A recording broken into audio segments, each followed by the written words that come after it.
आज आपको भाजपा और कांग्रेस से लड़ने की आवश्यकता नहीं है।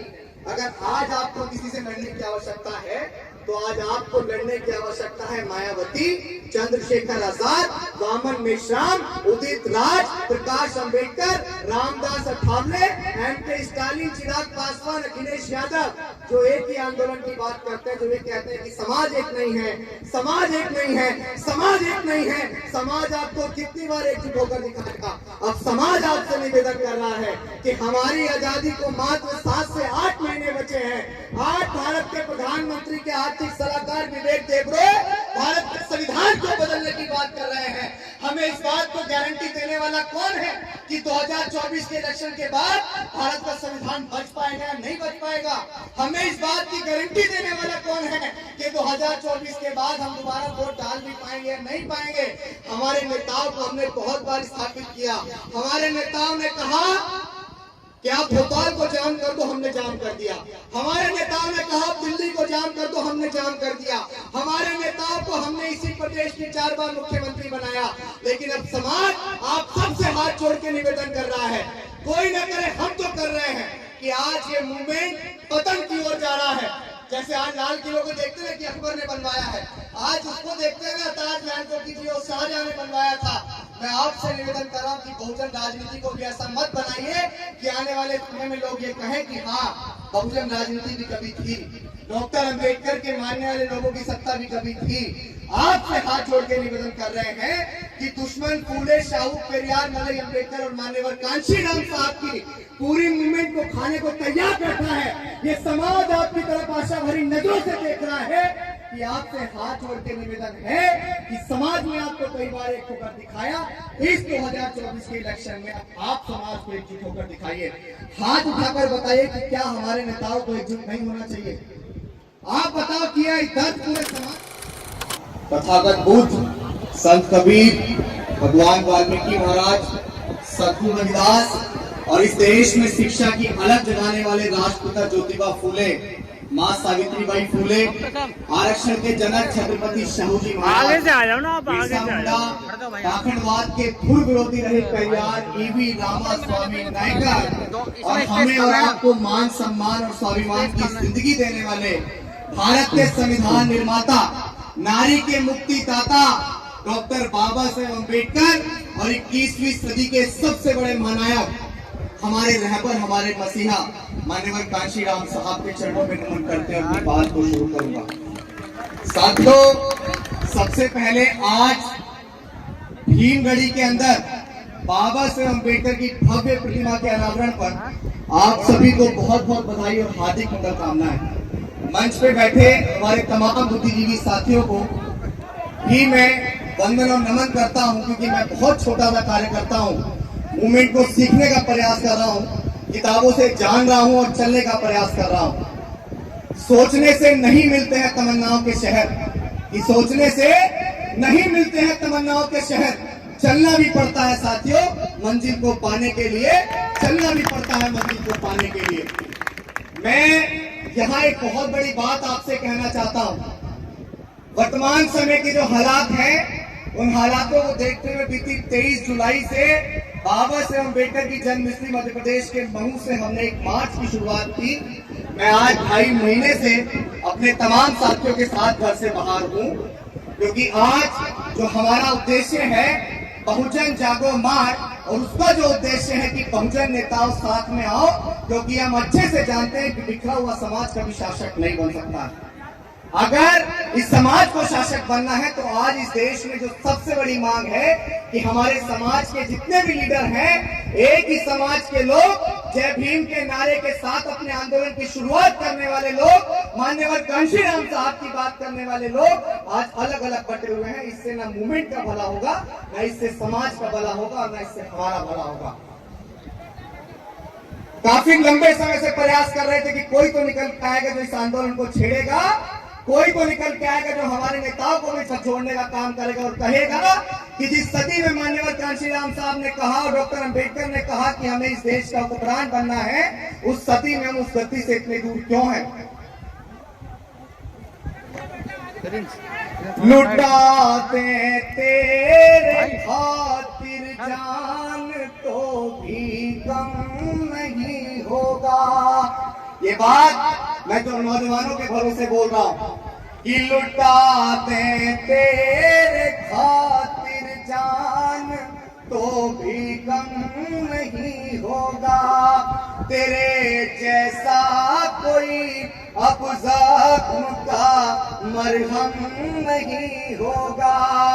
पढ़ा तुझको तो एक शायर के दिल की धड़कने बोली, कई सदियों तलक अब दूसरा अम्बेडकर नहीं होगा। कई सदियों तलक अब कांशीराम सा नहीं होगा। लेकिन आज हमें ये समझने की आवश्यकता है कि आज जिन नौजवानों को शायद नौसिखिया बोला जाता है, आज जिन नौजवानों को ये समझा जाता है कि नौजवान व्यर्थ घूम रहा है, मैं यकीन के साथ कहना चाहता हूं कि आज इन नौजवानों के संघर्ष की वजह से ही हमारे बड़े अपना सीना चौड़ा के घूमते हैं कि अंबेडकर के नाम से नीली क्रांति नया जन्म दे रही है। नहीं घूमते हैं? बताओ, क्या हम नौजवानों को शौक है कि अपने घर से हम लोग निकल रहे हैं? बाबा साहेब अंबेडकर ने एक बात कही कि पे बैक टू सोसाइटी। अगर उस पे बैक टू सोसाइटी को आरक्षण की मलाई चाटने वाले लोगों ने अगर सही समय से इस्तेमाल किया होता तो हमारे जैसे नौजवानों को घर से बाहर निकलने की आवश्यकता नहीं पड़ती। जब हमें ये दिख रहा है कि मूवमेंट पस्त हो रहा है, हमें ये दिख रहा है कि इस देश में आबादी हमारी सबसे ज्यादा है, लेकिन अगर मुझे रखने पे हत्याएं किसी की हो रही हैं तो किसकी हो रही है? बताओ, हमारे समाज की हो रही है। अगर 9 साल के मासूम को महज पानी का मटका छूने पे मार दिया जाता तो किसके समाज का था? बहन मनीषा वाल्मीकि को कूड़े करकट के साथ जला दिया जाता है, किसके समाज की थी? डॉक्टर अंबेडकर ने काम किया, मान्यवर कांशीराम साहब ने किया, वो दौर अलग था, लेकिन आज का दौर अलग है। आज अगर कुछ लोग हमें अपने पैरों की जूती समझेंगे तो ये नौजवान ईंट का जवाब पत्थर से देना जानता है। क्योंकि अगर हमने तथागत बुद्ध को माना है तो हमने उधम सिंह को भी माना है, जिसने अपने मान सम्मान स्वाभिमान का बदला लेने के लिए, किसी ने मुझसे कहा कि तुम्हारे लोग कब के बहादुर हुए थे, किसी ने मुझसे बोला तुम्हारे लोग कब के बहादुर हुए थे। मैंने कहा भीमाकोरे गांव में हमने भगा भगा के मारे थे, हम तब भी बहादुर थे, हम आज भी बहादुर हैं और हम कल भी बहादुर रहेंगे। लेकिन मैं आपसे ये कहूंगा कि जब हम, ये बात सही है, आखिर तमाम लोग आप पे उंगलियां किस लिए उठाते हैं? उठाने का कारण हम खुद हैं। जब हम डॉक्टर अंबेडकर की बात करते हैं तो डॉक्टर अंबेडकर कह के क्या गए, हमें उस बात को भी मानना चाहिए। अगर आप नीला पट्टा डाल के घूमे और उसके साथ आपके हाथ में कलावा है तो आप झूठे अम्बेडकरवादी हैं और आप इस मूवमेंट से, इस मिशन से धोखा कर रहे हैं। मैं नौजवानों से सिर्फ इतना कहूंगा कि आज इस मिशन को बहुत सारे लोगों ने चलाया और आज इस मिशन की जिम्मेदारी आपके कंधों पे है। मैं आपसे इतना कहूंगा कि आज आप जो समय परिवर्तन चाहता है उस समय में आप कुछ करिए। आपको ठोकरें ना गिरा पाएगी, हो आपको ठोकरें ना गिरा पाएगी, मेहनत आपकी ना हरा पाएगी।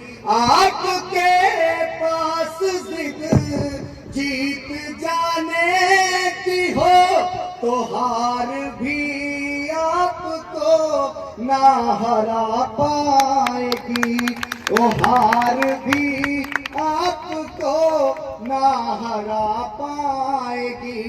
जो लोग नौजवानों को नौसिखिए कहते हैं, तो आप मुझे बताओ कि इस देश की आजादी डंडे ने दी या 23 साल के नौजवान जो फांसी को हंसते हंसते चूम गया उसने दी? बताओ। अगर नौजवान नौसिखिए होते हैं तो करतार सिंह सराफा कौन थे, भगत सिंह कौन थे?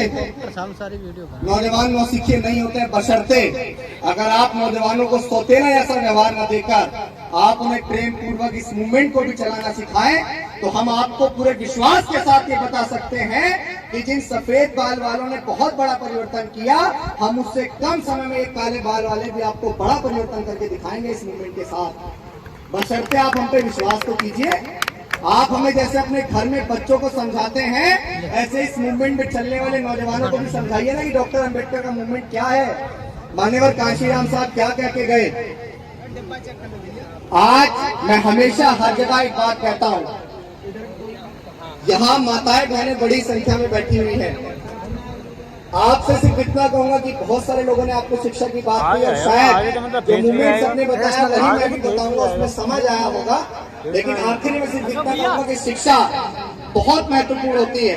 अगर आपकी पुरखों की गरीबी को कोई मिटाती है तो वो शिक्षा होती है। आपके मान सम्मान स्वाभिमान को कोई दुगना करती है तो वो शिक्षा होती है। अगर आपके 10 गांव के पीछे कोई दरोगा लग जाता है तो आने 20 वाले गांव तक भी चर्चा होती है कि फला गांव में फला का लड़का दरोगा लग गया है। लेकिन अगर आपको भी आज अपना लालच छोड़ना पड़ेगा, आपको 14, 15, 16 साल के युवकों को जो आप मजदूरी पे भेजते हैं 400 से 500 की मजदूरी के लालच को आपको त्यागना पड़ेगा। मैं आपसे कहूंगा, ओ इस तरह हौसले आजमाया करो, मुश्किलें देख कर मुस्कुराया करो, ओ इस तरह हौसले आजमाया करो। इस बात को बड़े ध्यान से सुनना, मैं सभी से कहना चाहूंगा, हो इस तरह हौसले आजमाया करो, मुश्किलें देख कर मुस्कुराया करो, दो निवाले भले कम ही खाया करो, अपने बच्चों को लेकिन पढ़ाया करो, अपने बच्चों को लेकिन पढ़ाया करो। डॉक्टर अंबेडकर ने कहा कि शिक्षित बनो, संगठित रहो, संघर्ष करो।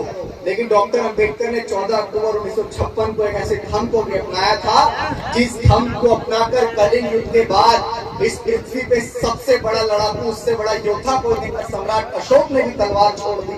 आपको भी ऐसे धर्म को अपनाना चाहिए, क्योंकि तथागत बुद्ध के धर्म को जब तक आप नहीं अपनाते हैं। डॉक्टर अंबेडकर ने शिक्षित होने को कहा, हम शिक्षित हो गए। डॉक्टर अंबेडकर ने संघर्ष करने को कहा, हम संघर्ष कर रहे हैं।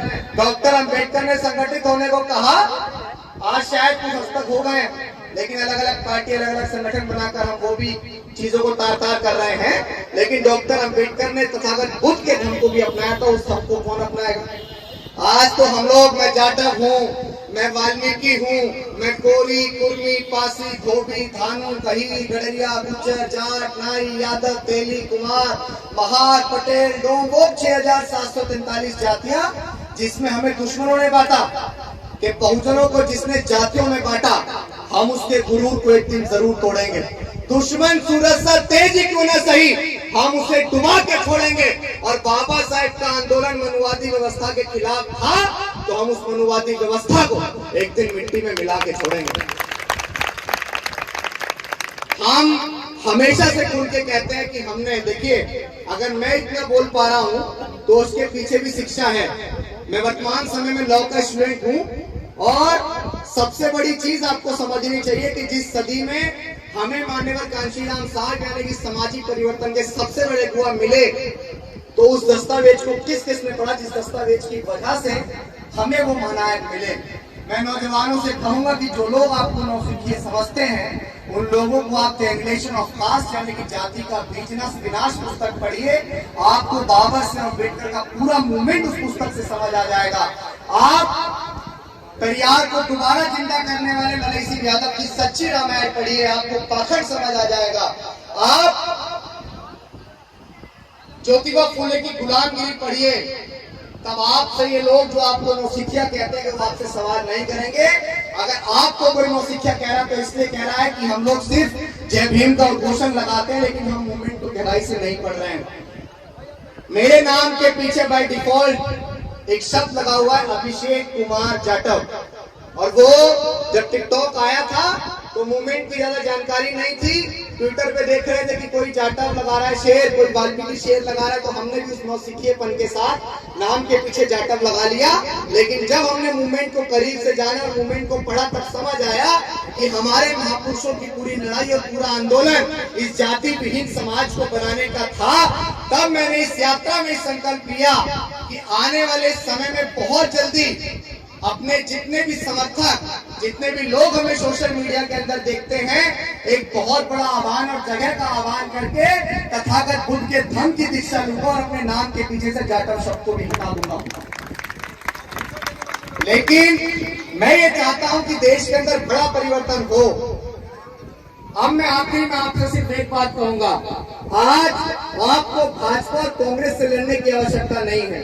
अगर आज आपको किसी से लड़ने की आवश्यकता है तो आज आपको लड़ने की आवश्यकता है मायावती, चंद्रशेखर आजाद, वामन मेश्राम, उदित राज, प्रकाश अंबेडकर, रामदास अठावले, एम.के. स्टालिन, चिराग पासवान, अखिलेश यादव, जो एक ही आंदोलन की बात करते हैं, जो ये कहते हैं कि समाज एक नहीं है, समाज एक नहीं है, समाज एक नहीं है। समाज आपको कितनी बार एकजुट होकर दिखाएगा। अब समाज आपसे निवेदन कर रहा है कि हमारी आजादी को मात्र 7 से 8 महीने बचे हैं। आज भारत के प्रधानमंत्री के आर्थिक सलाहकार विवेक देबरॉय भारत के संविधान को बदलने की बात कर रहे हैं। हमें इस बात को गारंटी देने वाला कौन है कि 2024 के इलेक्शन के बाद भारत का संविधान बच पाएगा या नहीं बच पाएगा? हमें इस बात की गारंटी देने वाला कौन है कि 2024 के बाद हम दोबारा वोट डाल भी पाएंगे या नहीं पाएंगे? हमारे नेताओं को हमने बहुत बार स्थापित किया। हमारे नेताओं ने कहा कि आप भोपाल को जाम कर दो, हमने जाम कर दिया। हमारे नेताओं ने कहा दिल्ली को जाम कर दो, हमने जाम कर दिया। हमारे नेताओं को हमने इसी प्रदेश की 4 बार मुख्यमंत्री बनाया। लेकिन अब समाज आप सबसे हाथ जोड़ के निवेदन कर रहा है, कोई न करे हम तो कर रहे हैं कि आज ये मूवमेंट पतन की ओर जा रहा है। जैसे आज लाल किले को देखते हैं कि अकबर ने बनवाया है, आज उसको देखते हैं ना ताजमहल को कि जो शाहजहां ने बनवाया था। मैं आपसे निवेदन कर रहा हूं कि बहुजन राजनीति को भी ऐसा मत बनाइए कि आने वाले समय में लोग ये कहें कि हाँ बहुजन राजनीति भी कभी थी, डॉक्टर अंबेडकर के मानने वाले लोगों की सत्ता भी कभी थी। आपसे हाथ जोड़ के निवेदन कर रहे हैं कि दुश्मन फूले, शाहू, पेरियार, नरई, अंबेडकर और मान्यवर कांशीराम साहब की पूरी मूवमेंट को खाने को तैयार बैठा है। ये समाज आपकी तरफ आशा भरी नजरों से देख रहा है कि आपसे हाथ जोड़ के निवेदन है कि समाज में आपको कई बार एक होकर दिखाया, इस 2024 के इलेक्शन में आप समाज को एकजुट होकर दिखाइए। हाथ उठाकर बताइए कि क्या हमारे नेताओं को एकजुट नहीं होना चाहिए? आप बताओ कि यह दर्द पूरे समाज का दर्द नहीं है? क्या यह दर्द पूरे समाज का दर्द नहीं है कि हमारे नेताओं को एकजुट होना चाहिए? अगर माननीय बहन जी और चंद्रशेखर आजाद के साथ तमाम नेता एक हो जाते हैं तो क्या हमारे पास अनुभव और ऊर्जा की कमी रह जाएगी? मैं आज वर्तमान समय में ये समझ सकता हूँ कि मुझे नहीं पता, मैं अपने नेताओं पे कटाक्ष करने वाला कभी बना ही नहीं।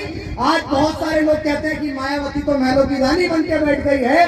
अगर वो महलों की रानी बन के भी बैठ गई है तो 40 साल से ज्यादा संघर्ष किया है साहब, सड़कों पे चप्पलें घिसी हैं। जिस दौर में लोग राजनीति का राह भी नहीं जानते थे, उस दौर में उन्होंने इस समाज को राजनीति सिखाई।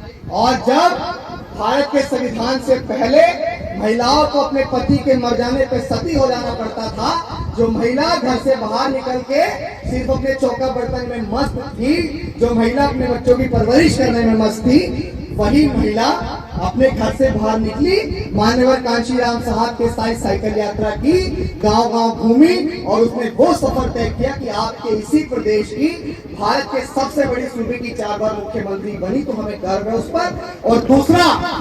और दूसरा आज बहुत सारे लोग एडवोकेट चंद्रशेखर आजाद को भाजपा के एजेंट बताते हैं, भाजपा का दलाल बताते हैं। मूर्खों, मैं आपसे कहना चाहता हूं कि आप अपने नेताओं की बुराई करने में मस्त हैं और भाजपा और आरएसएस के लोग, कांग्रेस के लोग आपकी पूरी मूवमेंट को खत्म करने के लिए तैयार हैं। अब तय आपको करना है कि आपको अपने नेताओं की बुराई करने में समय व्यर्थ करना है या इन 2 बड़ी शख्सियतों को एक करने में समय व्यर्थ करना है। क्योंकि मैंने जमीन पे उतर के मध्य प्रदेश के महू से शुरू की यात्रा और मैं महू से इंदौर आया, देवास आया, सीहोर आया, भोपाल आया, सोनकच्छ आया, खुरई, ललितपुर, झांसी, डबरा, दतिया, ग्वालियर, मुरैना, धौलपुर, आगरा, हाथरस, अलीगढ़ और तमाम प्रदेशों में, जिलों में होते हुए आया। मैंने ये देखा जमीन पे कि पिता मायावती की बात कर रहे हैं और बेटा चंद्रशेखर आजाद की बात कर रहे हैं। बताओ बन गया नहीं बन गया मतभेद? इस मतभेद के साथ क्या हम लोग कामयाब हो सकते हैं? बिखर के कैसे आखिर हम सफल हो जाएंगे साहिब। ये सवाल मैं नेताओं से कर रहा हूं कि बिखर के कैसे आखिर हम सफल हो जाएंगे साहिब। निखर के आना है तो एक का ही चाहिए साहिब। मेरे रहबर ने ये बोला था कि ये सदी हमारी है। बिखर के देश की गद्दी को कैसे पाएंगे साहिब। बिखर के देश की गद्दी को कैसे पाएंगे साहिब। आपसे सिर्फ इतना कहूंगा, बहुत सारे लोग ये कह रहे हैं कि अभिषेक को तो चंद्रशेखर आजाद ने भेजा है, अभिषेक को तो अखिलेश यादव ने भेजा है, अभिषेक को तो फलाने ने भेजा, ढिमने को भेजा। तो देखो, ये मूवमेंट किसी के पिताजी की पपोती नहीं है। ना इस समाज से बड़ा है कोई नेता और ना इस मूवमेंट से बड़ा है कोई नेता। और आपके सामने ये कह रहा हूं कि मुझे दलाल बनाने की किसी की ना औकात ना हैसियत, क्योंकि मैंने मूवमेंट को पढ़ा जब मुझे लगा कि वर्तमान समय की ये सफरी मांग है कि आज हमारे नेताओं की वजह से ही हमारे इस मूवमेंट का बेड़ा गर्क हो रहा है। तो मैंने बहुत सारे लोगों ने सफर में इस बात को कहते हुए रोक दिया कि जी पार्टी का प्रोटोकॉल नहीं भैया, हम इस यात्रा में नहीं आ पाएंगे, फलाने का प्रोटोकॉल नहीं है, हम नहीं आ पाएंगे। अरे संविधान खत्म हो जाएगा तो पार्टी नहीं बचेगी, नेता नहीं बचोगे, तब कौन सा प्रोटोकॉल अपनाओगे भाई? तब कौन सा प्रोटोकॉल अपनाओगे? और जिन नेताओं का ये भ्रम हो चुका है कि जो होगा समाज का होगा, हमारा क्या होगा, तो भारत के संविधान के अंदर बनाया लोकतंत्र और लोकतंत्र के अंदर है जनता की पावर और उसी जनता की पावर से आप हो नेता। और जिस दिन संविधान खत्म, लोकतंत्र खत्म और जनता की पावर भी खत्म, तो हमारा जो हर्ष होगा समाज का, वही हर्ष नेताओं का होगा। बाबा साहेब अम्बेडकर की 4-4 संतानों की कुर्बानियों को क्यों आप बेकार कर रहे हैं? मान्यवर कांशीराम साहब कभी घर नहीं गए, कभी शादी नहीं की, कभी किसी की दुख में नहीं गए, किसी की परेशानी में नहीं गए, किसी के सुख में नहीं गए। आप उस त्याग को क्यों खराब करने पर लगे हो? हमारे बहुत सारे महापुरुष इस 6000 सालों की गुलामी को जिन्होंने काटा, उनका आंदोलन आज तलवार की धार पे बैठा है। कांशीराम साहब ने कभी कहा था कि इस देश के अंदर 2 विचारधाराएं काम करेंगी। आज इस देश में हिंदू मुस्लिम की लड़ाई नहीं रह गई भाई, खत्म।